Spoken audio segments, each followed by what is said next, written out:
Guys অবশেষে চলে আসলাম, একদম দেখতে পাচ্ছেন আমার পিছনেই মেট্রো রেল স্টেশন। তো আসলে বাংলাদেশের মেট্রোতে এই প্রথম ওঠার এক্সপিরিয়েন্সটা আপনাদের সাথে শেয়ার করব। তো দেখতে পাচ্ছেন যে আমার পিছনেই হচ্ছে সেই মেট্রো স্টেশন। আমি এখন সেই স্টেশনের দিকে যাব। তো এই হচ্ছে স্টেশনের রাস্তা। তো আসলে আমার প্রথম এক্সপিরিয়েন্সটা আমি আপনাদের সাথে শেয়ার করব, যে প্রথম মেট্রো রেল যাত্রাটা আমার কেমন হয় সেটাই আপনাদের সাথে শেয়ার করব। তো গাইস সাথেই থাকুন।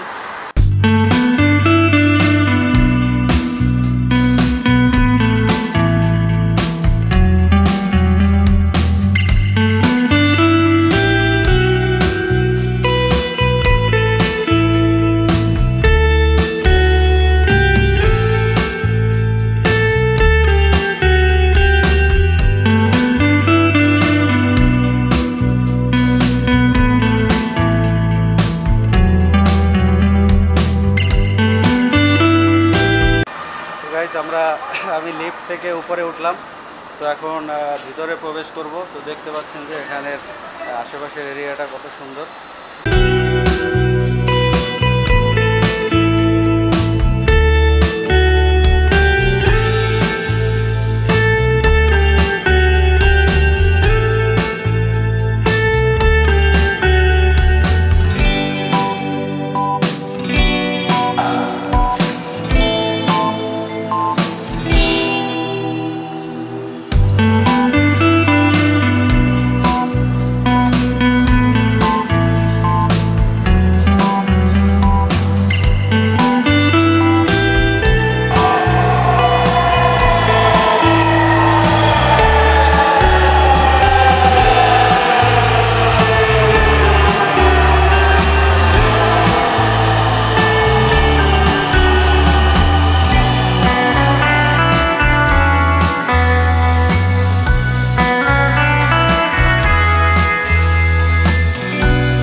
তো গাইস, প্রকৃতির সৌন্দর্য দেখতে দেখতে আর এসির বাতাস খেতে খেতে খুবই অল্প সময়ের মধ্যে চলে আসলাম একদম মতিঝিল স্টেশনে। দেখতে পাচ্ছেন যে কি পরিমাণ ভিড় এখানে, এবং তার পিছন পিছন আমি হেঁটে যাচ্ছি এবং এখান থেকে নেমে বাইরের দিকে যে সিঁড়িটা আছে বাইর হওয়ার জন্য, এক্সিট গেট, সেখান থেকেই বের হব। তো আসলে এই জার্নিটা অসম্ভব সুন্দর একটা জার্নি, যেখানে আগে উত্তরা থেকে আপনার আসতে প্রায় 2-3 ঘন্টার সময় লাগতো যানজটে।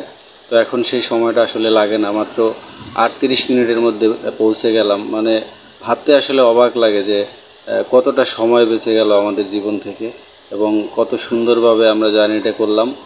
তো গাইস, এই ছিল আজকের মেট্রো রেলের জার্নির গল্প। তো অসম্ভব সুন্দর একটা অভিজ্ঞতা, প্রথমবার জার্নি করা খুবই ভালো লাগলো, এবং খুবই আরামদায়ক একটা জার্নি।